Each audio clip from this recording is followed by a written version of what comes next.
Romans chapter 8, 26 and 27. In the same way, the Spirit also helps us in our weaknesses. For we do not know how to pray as we should, but the Spirit Himself intercedes for us with groanings too deep for words. And He who searches the hearts knows the mind of the Spirit, because He intercedes for the saints according to the will of God.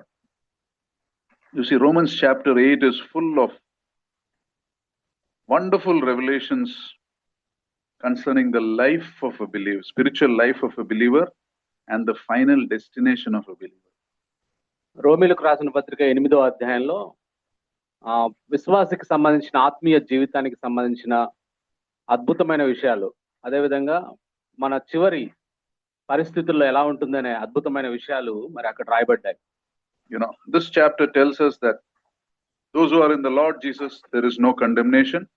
మరి ఈ అధ్యాయం ప్రారంభమే క్రీస్తు యేసునందున్న వారికి ఏ శిక్షా విధి లేదు అని ప్రారంభం అవుతుంది. This chapter talks of adoption as God's children.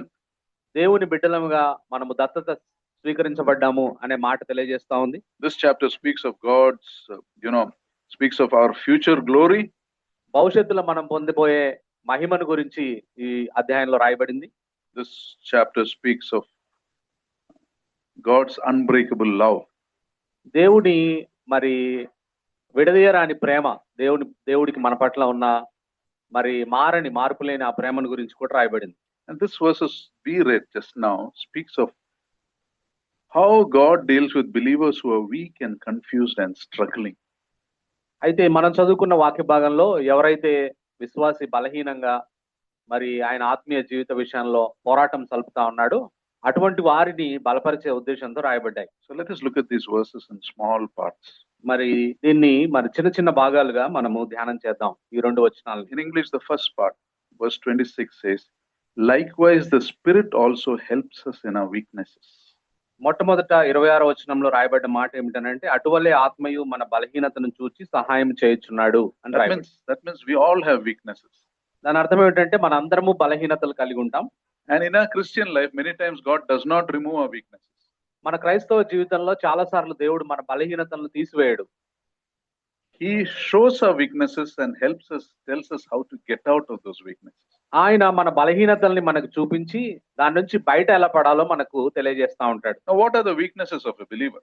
విశ్వాసికి ఉండే బలహీనతలు ఏంటి? Sin is a weakness. We have a tendency to sin. మనము పాపము చేసే ఆ స్వభావం మనలో ఉంటుంది, అదొక బలహీనత. Fear is a weakness. భయము మనము ఉంటుంది మనలో, అదొక బలహీనత. We believe in God, but we get afraid, anxious for small things also. మనము విశ్వాసులం అని చెప్తాము, చిన్న చిన్న విషయాలకు కూడా మనం భయపడుతూ ఉంటాం. Sometimes spiritually we are confused. కొన్నిసార్లు ఆత్మీయంగా మనము గందరగోళంగా ఉంటాం. Because of an emotional instability, which if we don't take care of it, will lead to discouragement and even depression.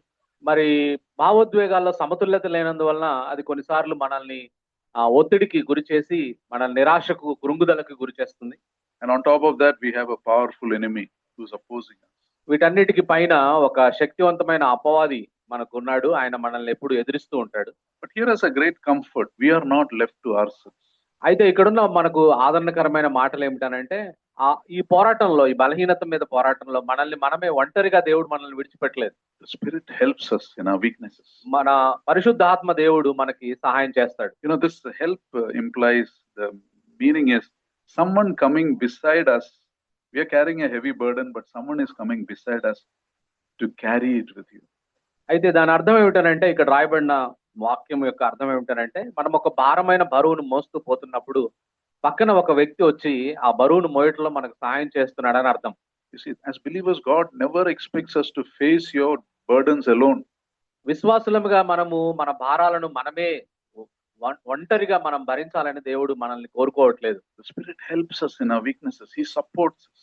బలహీనతల్లో మనకు చూసి సహాయం చేయడానికి పరిశుద్ధ ఆత్మ ఎప్పుడు మనకు అందుబాటులో ఉన్నాడు. When Paul asked in 2 Corinthians 12:9, he asked the Lord to remove his weakness. What does the Lord say? My grace is sufficient for you. My strength is made perfect in your weakness.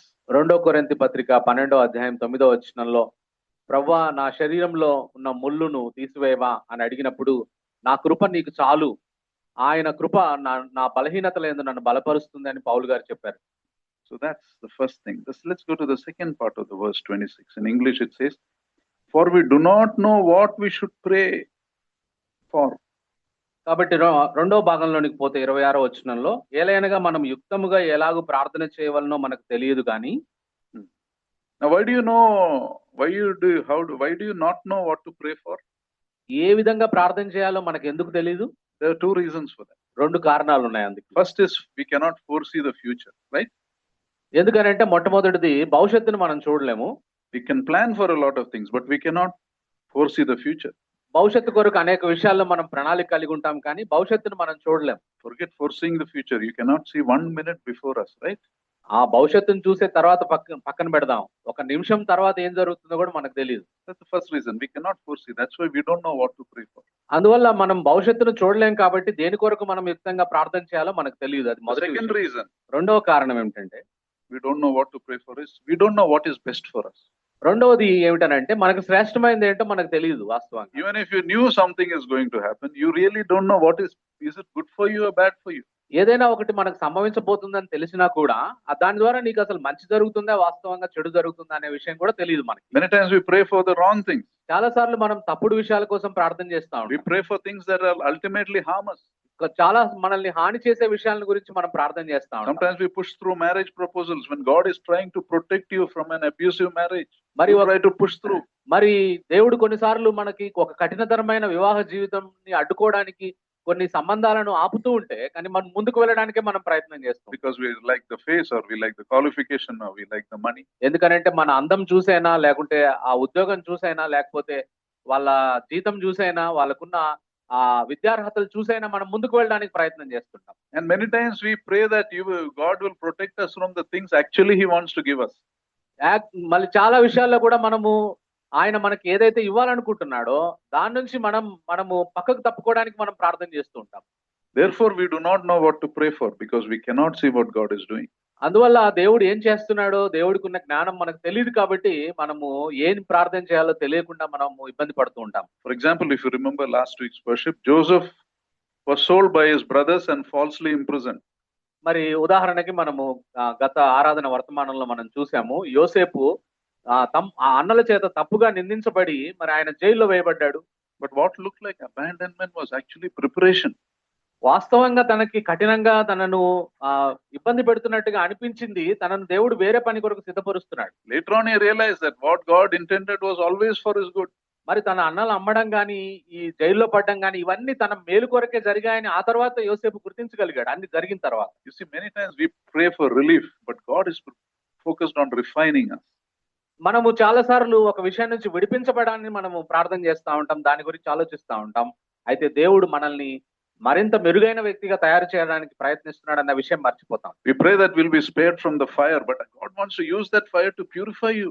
అగ్ని నుంచి విడిపించబడాలని మనం కోరుకుంటాం, కానీ దేవుడు అగ్ని ద్వారా నిన్ను పంపించి నిన్ను పరిశుద్ధపరచాలని దేవుడు కోరుకుంటున్నాడు అనే విషయాన్ని మనం అవగాహన కలిగి ఉండాం. So coming to a point, we don't know what we want and we do not know what is good for us. అందువల్ల మనం ఈ విషయానికి వస్తే మనకి ఏమి కావాలో మనకు తెలియదు, ఏది మంచిదో కూడా మనకు తెలియదు. That is why we don't know what to pray. అందువల్లే మనం యుక్తముగా ఎలా ప్రార్థన చేయాలో మనకు తెలియదు. And here is where the Holy Spirit comes in. అప్పుడు పరిశుద్ధాత్ముడు మన జీవితాల్లో This is how the Holy Spirit ప్రవేశిస్తున్నాడు. ఆ విధంగా ఆయన మనకు సహాయం చేస్తున్నాడు. You see the third part of this verse in 26. It says, "But the Spirit Himself makes intercession for us with groanings that cannot be uttered." అందువల్ల 26వ వచనంలో మూడో భాగంలో మనం చూసినట్లయితే, ఉచ్చరింప సఖ్యం గాని మూలుగులతో ఆత్మ తానే మన పక్షముగా విజ్ఞాపనం చేయుచున్నాడు అని రాయబడింది. Here is one strange word in English. I don't know if it's there in Telugu. The word is groaning. ఇక్కడ ఇంగ్లీష్ లో గ్రోనింగ్ అని ఉంది, మరి తెలుగులో మూలుగులతో అనే మాట రాయబడింది. What does it mean? Yeah. So when someone is groaning, it means they're expressing a deep discomfort or pain, right? మరి ఎవరైనా మూలుగుతూ ఉన్నారనంటే వారు గొప్ప అసౌకర్యం గుండా వెళ్తా ఉన్నారు, తీవ్రమైన అసౌకర్యం గుండా వెళ్తా ఉన్నారు, బాధ గుండా వెళ్తా ఉన్నారని అర్థం మూలుగుతున్నారంటే. That maybe he may be unhappy, he or she, or he may be weighed down by a burden or a concern. ఆయన గాని ఆమె గాని సంతోషంగా ఉండకపోవచ్చు, లేదా ఒక భారమైన బరువును వాళ్ళు మోస్తూ వారు మూలుగుతూ ఉండవచ్చు. Romans 8 talks of 3 groans actually. రోమిలకు రాసిన పత్రిక 8వ అధ్యాయంలో 3 రకాల మూలుగులు మనకు కనబడుతూ ఉన్నాయి. Verse 22 says creation groans. మరి 22వ వచనంలో సృష్టి మూలుగుతూ ఉందని రాయబడింది. Verse 23 says believers groan. 23వ వచనంలో విశ్వాసులు మూలుగుతూ ఉన్నారని రాయబడింది. And 26 here it says Holy Spirit groans within believers. మరి 26వ వచనంలో పరిశుద్ధాత్ముడు మనలో ఉండి ఆయన మూలుగుతూ ఉన్నాడని రాయబడింది. Now why is the Holy Spirit groaning? ఎందుకు పరిశుద్ధాత్ముడు మూలుగుతూ ఉన్నాడు? Because he is inside you and he is concerned about your spiritual welfare. ఆయన మనలో ఉండి మన ఆత్మీయ జీవితం యొక్క క్షేమాభివృద్ధిని ఆశిస్తూ ఆయన మూలుగుతూ ఉన్నాడు. He longs to keep you out of the pit of sin. ఆయన పాపం యొక్క మరి ఆ గుంత నుంచి నిన్ను బయటకు తీసుకుని రావాలని మూలుగుతూ ఉన్నాడు. But we keep falling into that. అయితే మనం పదే పదే ఆ పాపము గుంతలో పడుతూ ఉంటాం. He longs to guard us from the influence of Satan, but we keep coming into the influence of Satan. మరి అపవాది యొక్క ప్రభావం నుంచి మనల్ని విడిపించాలని ప్రయత్నం చేస్తూ ఉంటాడు, కానీ మనం మరలా అపవాది యొక్క ప్రభావంలో పడిపోతూ ఉంటాం. He longs for a growth in holiness. పరిశుద్ధతలో మనం పెరగడానికి మనం ప్రయత్నం చేయాలి కాబట్టి ఆయన మూలుగుతూ ఉంటాడు. He longs for a growing in godly wisdom. దేవుని యొక్క జ్ఞానం మనం పొందుకోవాలని ఆయన మూలుగుతూ ఉంటాడు. He longs that we grow in the likeness of Lord Jesus. యేసుక్రీస్తు ప్రభువారి సారూప్యంలోనికి మనం మార్చబడాలని ఆయన మూలుగుతూ ఉంటాడు. He wants us to be fruitful children of God. మనం దేవుని కొరకు ఫలభరితమైన వ్యక్తులుగా ఉండాలని మూలుగుతూ ఉంటాడు. Therefore he groans. అందువల్ల ఆయన మూలుగుతూ ఉన్నాడు. That is his desire. అది ఆయన కోరిక ఉంటుంది మన పట్ల. And these groanings of the Spirit are not necessarily spoken words. It can be something that goes beyond language. You can't put it into language. కాబట్టి మూలుగులని మనం భాష ఇవ్వలేము. అది భాషను మించి మరి ఆ మూలుగుల ద్వారా ఆయన యొక్క విషయాన్ని వ్యక్తపరుస్తున్నాడు. Sometimes two close friends who love each other deeply meet after many years. కొన్నిసార్లు ఇద్దరు మంచి స్నేహితులు కొన్ని సంవత్సరాల తర్వాత వారిద్దరు కలిశారు అనుకుందాం. They don't speak. Suddenly they start to cry. వారు మాట్లాడరు. మొట్టమొదట వారు ఏడవడం ప్రారంభిస్తారు. You know, those tears say I missed you, right? ఆ కన్నీరు ఏం చెప్తుందంటే నేను నిన్ను చాలా కాలం దూరంగా ఉండవలసి వచ్చింది అని చెప్తారు. More than any talk, right? You cannot talk about it, but those tears convey that message. మరి ఆ సందర్భంలో ఇద్దరు చాలా కాలం తర్వాత కలుసుకున్న తర్వాత మాటల ద్వారా వ్యక్తపరచలేని భావాల్ని వారు కన్నీటి ద్వారా వ్యక్తపరుస్తారు, ఒకరి పట్ల ఒకరికి ఉన్న ప్రేమని. You see, that's why groanings of the Spirit can be a form of, a longing. He longs to see some good things in our life. కాబట్టి మూలుగులతో ఆత్మ చేసే పని ఏమిటనంటే మనలో ఒక మంచిని చూడాలని, మంచి ప్రవర్తన మనలోకి తీసుకొని రావాలని చెప్పి ఆయన మన పక్షాన మూలుగుతూ ఉన్నాడు. In his groan, as he is a spirit who enlightens us, so he teaches us, when we submit to him, he teaches us what to pray for. కాబట్టి ఆయన ఆ విధంగా మూలుగులతో ఆయన మనకి ఒక వెలుగును తీసుకుని వస్తున్నాడు. దేని కొరకు మనం ప్రార్థన చేయాలనే ఒక వెలుగుని మనకు కల్పిస్తూ ఉన్నాడు. And a sanctifying spirit, he awakens us a desire to be holy. ఆయన మనల్ని పరిశుద్ధపరచాలని చెప్పి ఆయన ఆ కోరికతోటి ఆయన మూలుగుతున్నాడు. And he's also a comforting spirit. He lifts us out of a fear, out of a discouragement. అంత మాత్రమే కాదు, ఆయన ఆదరించే ఆత్మ కాబట్టి ఆయన భయంలోంచి మనల్ని పైకి తీసుకుని రావడానికి ప్రయత్నం చేస్తున్నాడు. Depending on him is very important. God has given us a helper to depend on. అందువల్ల మనము ఆధారపడగలిగిన, మనకు సహాయపడగలిగిన ఒక పరిశుద్ధాత్మను దేవుడు మనకి ఇచ్చాడు కాబట్టి ఆయన మీద ఆధారపడడం మనం నేర్చుకోవాలి. Sometimes our words cannot express what is in our hearts. కొన్నిసార్లు మన హృదయంలో ఉన్న విషయాన్ని వ్యక్తపరచడానికి మాటలు సరిపోవు. So much so that people can make fun of you for what you're talking or what the way you're saying things. నువ్వు ఏదైనా చెప్పదలుచుకున్నప్పుడు లేదా నువ్వు చెప్పాలని ప్రయత్నం చేస్తూ మాట్లాడుతున్నప్పుడు కొంతమంది అపహాస్యం చేసే ప్రమాదం కూడా ఉంటుంది, అది అర్థం చేసుకోకుండా. But here the Spirit prays to God what we cannot explain. అయితే మనము వివరించలేని వాటిని ఉచ్చరింప సఖ్యము కాని మూలుగులతో ఆత్మ తానే మన పక్షముగా విజ్ఞాపన చేస్తున్నాడు. Isn't it wonderful? People may make fun of us, our loved ones may not understand, but us, we may not be able to explain some things clearly, yet the Spirit understands. అయితే మనం మాట్లాడినప్పుడు ప్రజలు అర్థం చేసుకోకుండా మనల్ని హాస్యం చేసినప్పుడు లేదా మన చుట్టూ ఉన్నవారు మనల్ని అర్థం చేసుకునే లేని పరిస్థితుల్లో ఉన్నప్పుడు పరిశుద్ధాత్మ మనల్ని అర్థం చేసుకుని మనకి ఏం కావాలో అని దాని విషయమై ఆయన ఉచ్చరింప సఖ్యము గాని మూలుగులతో మన పక్షాన విజ్ఞాపన చేయడం ఎంత అద్భుతమైన విషయం ఇది. He tells our unexplainable desires before God. మనము దేవుడికి వివరించలేని విషయాలను పరిశుద్ధాత్మ దేవుడు మన పక్షముగా దేవునికి వివరిస్తూ ఉన్నాడు. How many of you sitting here, God has answered prayers that you did not pray for? ఇక్కడ కూర్చున్న మనలో ఎంతమందికి మనము అడగని వాటిని దేవుడు జవాబిచ్చిన అనుభవాలు మనకున్నాయి? Because you didn't know what to pray for, but God answered those prayers. అయితే నీకు ఏం అడగాలో తెలియదు, అయినప్పటికీ నీ పక్షాన దేవుడు అటువంటి ప్రార్థనలు మనవులు ఆలకించాడు. You know, you're going through a time of loneliness and discouragement, and God sent a specific person in your life to comfort you. You did not ask for it, but God sent that person. నువ్వు ఒంటరితనంతో బాధపడుతూ ఉన్నప్పుడు, నువ్వు నిరాశతో ఉన్నప్పుడు, నువ్వు అడగలేదు నాకు ఒక వ్యక్తి కావాలని, కానీ దేవుడు ఒక వ్యక్తి నీ జీవితంలో నీకు పంపించడం ద్వారా, నీ దగ్గరికి పంపించడం ద్వారా నిన్ను ఆదరించడం ప్రారంభించాడు. అటువంటి చేశాడు దేవుడు మన జీవితాల్లో.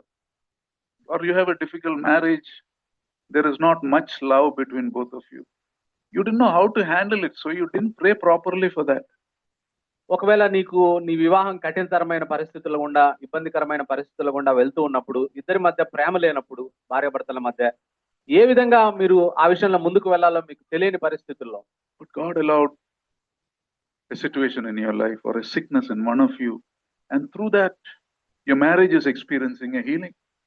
దేవుడు ఒకవేళ నీకు కష్టతరమైన పరిస్థితి మీ ఇద్దరిలో ఎవరో ఒకరికి అనుమతించడమో, లేదా ఒకరు అనారోగ్యం పాలవడమో, తద్వారా మీ మధ్య ఉన్న ప్రేమని ఒకరికొకరు తెలుసుకునే విధంగా దేవుడు మీకు సహాయం చేసి ఉండవచ్చు. You did not know what to pray for, but God answered. నీకు ఏం ప్రార్థన చేయాలో నీకు తెలియదు, కానీ దేవుడు నీ పక్షాన ఆ ప్రార్థనలకు జవాబు దయచేశాడు. Isn't it beautiful?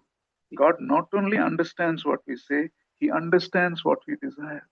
ఆయన మనం మాట్లాడిన మాటలను అర్థం చేసుకోవడం మాత్రమే కాదు, మనము వ్యక్తపరచలేని మన కోరికలను కూడా, మనలో నిక్షిప్తమైన మన కోరికలను కూడా అర్థం చేసుకుని దానికి జవాబిచ్చే గొప్ప దేవుణ్ణి మనం కలిగి ఉన్నాం. He understands what you are not able to explain.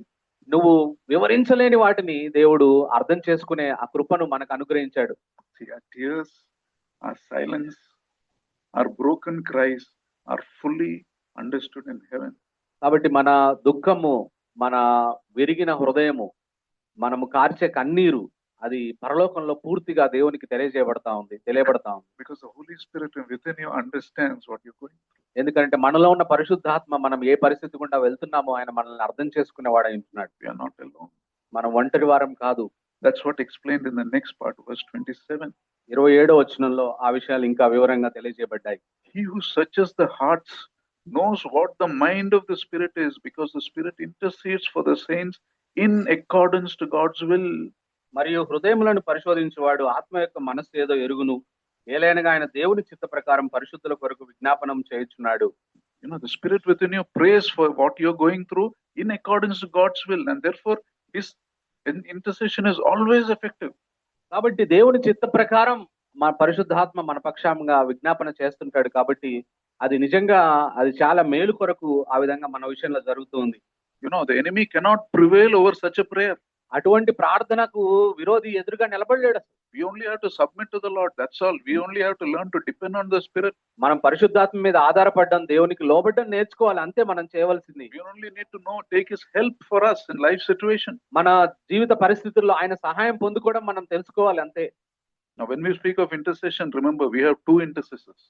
మనకు విజ్ఞాపన అనే విషయాన్ని గురించి ఆలోచించినప్పుడు రెండు విజ్ఞాపనలు మనకు కనబడతా ఉన్నాయి, ఇద్దరు గురించి. Lord Jesus intercedes in heaven for us, and the Holy Spirit intercedes within us for us. కాబట్టి ఇక్కడ ఇద్దరు వ్యక్తులు మన కొరకు విజ్ఞాపన చేస్తా ఉన్నారు. ప్రభువైన యేసుక్రీస్తేమో దేవుని కుడిపార్శ్వమున కూర్చొని మన కొరకు విజ్ఞాపన చేస్తా ఉన్నాడు. పరిశుద్ధాత్మ దేవుడు మనలో ఉండి మన కొరకు విజ్ఞాపన చేస్తూ ఉన్నాడు. Lord Jesus prays as a high priest before God our Father. తండ్రి అయిన దేవుని ఎదుట ప్రధాన యాజకుడిగా మన కొరకు విజ్ఞాపన చేస్తా ఉన్నాడు యేసుక్రీస్తు ప్రభువారు. The Holy Spirit prays as a helper to God our Father.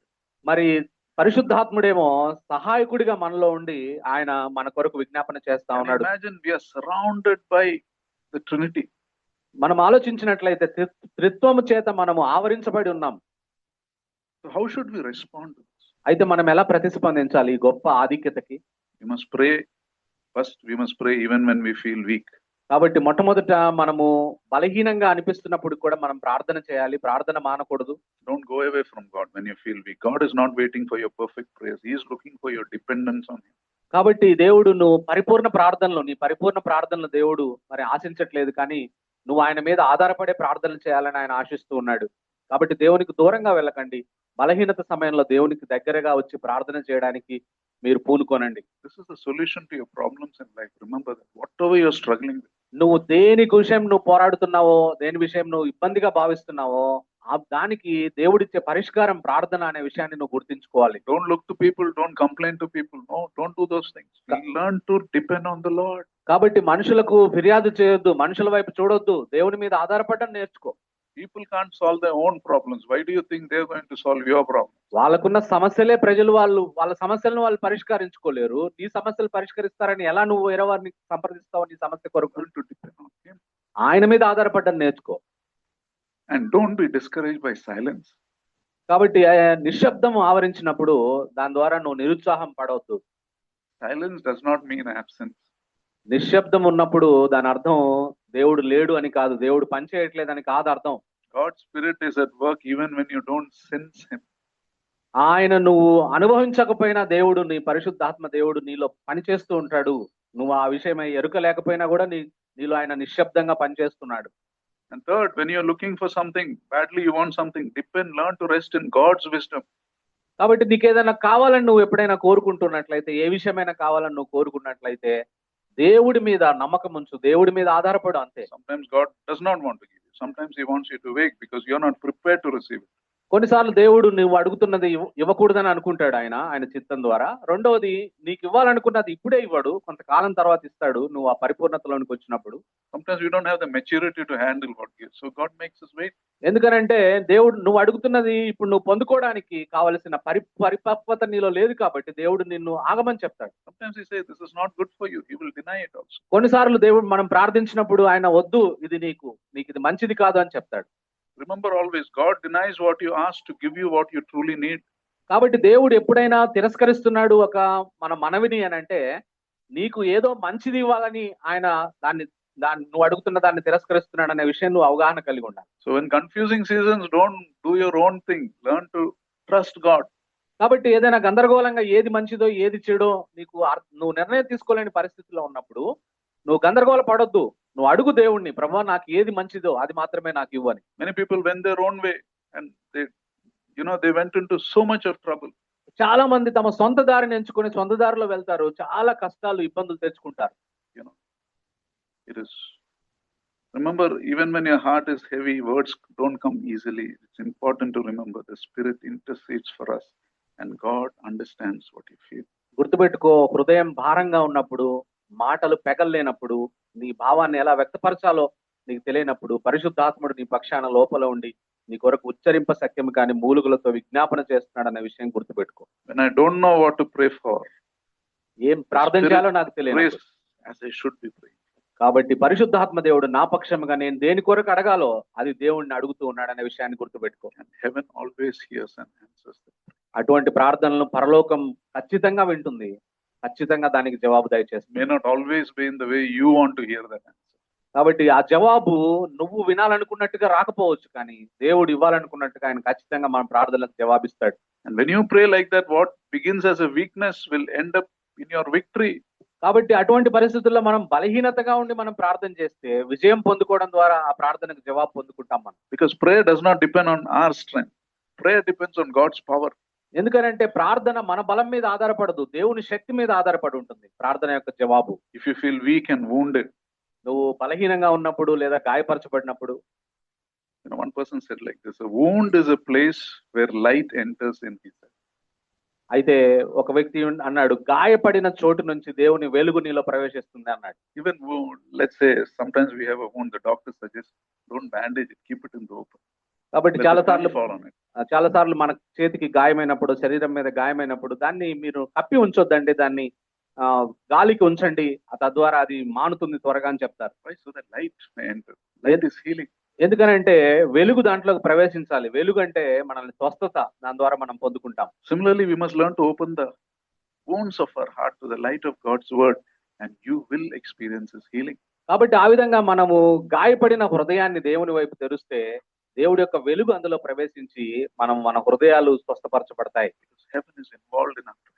ఎందుకనంటే మన ప్రార్థనలో పరలోకం జోక్యం చేసుకుంటూ ఉంది. We must believe, trust and pray. We must believe and pray. మనము have a burden and pray for whatever you're struggling. కాబట్టి మనం ఏ పోరాటంలో ఉన్నప్పటికీ మనం నమ్మి దేవుని మీద విశ్వాసం ఉంచి, సంపూర్ణ నమ్మకం ఉంచి మనం ప్రార్థన చేయవలసిన అవసరం ఉంది. Even if you don't know what to pray, నువ్వు దేని కొరకు ప్రార్థించాలో నీకు తెలియని పరిస్థితుల్లో కూడా నువ్వు ఆయన మీద నమ్ము, ఆయన మీద ఆధారపడు. What a blessing, right? ఎంత ఆశీర్వాదం కదా ఇది. Your groans become prayers, your tears become the language that God hears. కాబట్టి నీ మూలుగులు, నీ కన్నీరు పరలోకం అర్థం చేసుకునే ఒక భాషగా మార్చబడి దేవుని సన్నిధికి చేరతాయి అవి. And your weaknesses become stronger than your strengths. కాబట్టి అటువంటి పరిస్థితుల్లో నీ బలహీనతలు నీ బలాల కంటే గొప్పగా శక్తివంతంగా పరిణమిస్తాయి. Let us enjoy this blessing of God. ఈ యొక్క దేవుడి గొప్ప ఆశీర్వాదాన్ని మనం సంతోషిద్దాం. We go through so many unnecessary troubles in life because we don't pray this way. We don't pray in the spirit. We try to solve things on our own. చాలా సార్లు మన జీవితాల్లో పరిష్కారం కాని సమస్యలు అలాగే ఉండిపోతాయి. ఎందుకో తెలుసా? మనం పరిశుద్ధాత్మలో మనం ప్రార్థన చేయం కాబట్టి, దేవుడి మీద ఆధారపడి ఆయనకు మన విన్నపాలు చేయం కాబట్టి. The believer, God wants us to walk in the spirit. God has given us a helper. We need to just walk with him. కాబట్టి దేవుడు పరిశుద్ధాత్మను విశ్వాసికి అనుగ్రహించాడు. కాబట్టి విశ్వాసి తప్పక పరిశుద్ధాత్మతో కలిసి నడవాలి, ఆయన మీద ఆధారపడాలి, ఆయన సహాయాన్ని తీసుకోవాలి. Walking in the spirit is important. కాబట్టి ఆత్మలో నడవడం అనేది చాలా ప్రాముఖ్యమైనది.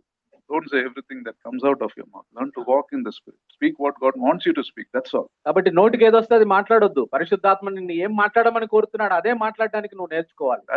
Itself begins healing in your life. ఆ విధంగా చేయడం ద్వారానే నీ జీవితంలో స్వస్థత ప్రారంభం అవుతుంది.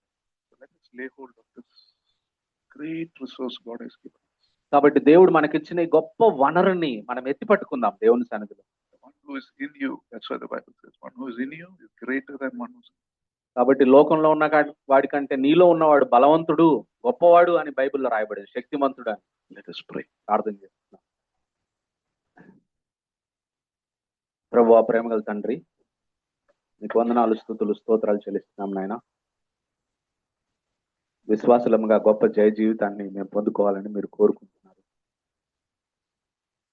అందువల్ల ప్రభువా, మేము సమస్యలతో ఇబ్బందులు పడకుండా, అయ్యా ఒకే సమస్య గురించి పదే పదే ప్రభువా మేము బాధపడిపోయి కృంగిపోయి నిరాశపడుతున్న పరిస్థితుల్లో మీరు మాకు ఇచ్చిన పరిశుద్ధాత్మను బట్టి మీకు వందనాలు, స్తుతులు, స్తోత్రాలు చెల్లిస్తున్నాం. అవును నాయన, మేము మా భావాలను మాటల ద్వారా వ్యక్తపరచలేని పరిస్థితుల్లో మాలో ఉన్న పరిశుద్ధాత్మ ఉచ్చరింప సఖ్యం కానీ మూలుగులతో మా పక్షాన విజ్ఞాపన చేస్తున్నారు. మీ చిత్తం మాలో జరిగించాలని ఆయన ప్రార్థనలు, విన్నపాలు, విజ్ఞాపనలు చేస్తున్నాడనే విషయాన్ని మీరు మాకు గుర్తు చేసిన విధానాన్ని బట్టి వందనాలు. అవునాయన, మా విశ్వాస జీవితాన్ని మేము ఒంటరిగా మేము ప్రయాణించవలసిన అవసరం లేదు. మా విశ్వాస జీవితంలో మాకు సహాయకరంగా పరిశుద్ధాత్మను మాలో ఉంచారని మీరు మాకు జ్ఞాపకం చేసిన విధానాన్ని బట్టి వందనాలు, స్తుతులు, స్తోత్రం. అవును ఆయన, ఆత్మానుసారంగా నడుచుకోండి అని మీరు చెప్పారు, అందుని బట్టి మీకు వందనాలు. అవును ఆయన, మేము సంపూర్ణంగా మీ యందు విశ్వసించాలి. మీరు మాకు ఇచ్చిన గొప్ప ప్రార్థన అనే ఆయుధాన్ని, గొప్ప ఆయుధాన్ని ప్రభా మేము దాన్ని ఉపయోగించుకొని దాని ద్వారా దీవించబడాలనే విషయాన్ని మీరు మాకు జ్ఞాపకం చేసినారు. మీకు వందనాలు, స్తుతులు, స్తోత్రాలు చెల్లిస్తున్నాము. అవునాయన, మేము పరిశుద్ధాత్మను దుఃఖపరచకుండా అయ్యా పరిశుద్ధాత్మ మీద ఆధారపడుతూ పరిశుద్ధాత్మ సహాయాన్ని తీసుకుంటూ సంపూర్ణంగా మా ఇబ్బందులు, మా కష్టాలు ప్రభా మనుషులకు మేము విన్నవించకుండా అయ్యా పరిశుద్ధాత్మ ద్వారా మీకు నివేదించి సంపూర్ణ విశ్వాసాన్ని ప్రకటించి ఆ ప్రార్థనలకు శక్తివంతమైన జవాబులు పొందుకోవడానికి కృప చూపించారు. అవునాయన, మా బలహీనతలను ఆ విధంగా మీ సన్నిధిలో నివేదించినప్పుడు మా బలము కంటే గొప్పగా మా బలహీనతలను మార్చగలిగిన గొప్ప దేవుడిని మేము కలిగి ఉన్నందుకు మీకు వందనాలు, స్తుతులు, స్తోత్రాలు చెల్లిస్తాం. మా పీస్ అండ్ జాయ్ ఫెలోషిప్ చర్చ్లో ఉన్న మేమందరం ప్రభా ఆత్మ మీద ఆధారపడి ఆత్మానుసారంగా మేము జీవించడానికి అయ్యా ఏ విధంగా ప్రార్థన చేయాలో మేము పరిశుద్ధాత్మతో నేర్చుకొని ముందుకు సాగడానికి, మీ మీద సంపూర్ణ విశ్వాసం ఉంచడానికి, మీ చిత్తం చేయడానికి మాకు సహాయం చేయమని అడుగుతూ తద్వారా మీరు ఆశించిన గొప్ప జయ జీవితాలు మేము పొందుకోవడానికి సహాయం చేయమని సమస్త ఘనత, మహిమ, ప్రభావాలు మీకు ఆరోపిస్తూ మా ప్రభువును మీ ప్రియ కుమారుడైన యేసుక్రీస్తు పుణ్యనామంలో మిక్కిలి వినయముగా బతిమాలి ప్రార్థిస్తున్నాను తండ్రి. Amen. Now to him who is able to keep you from falling and present you before his glorious presence without fault and with great joy, to the only God our Savior be glory, majesty, power, and authority through Jesus Christ our Lord before all ages, now and forevermore. Amen. Thank you. God bless you.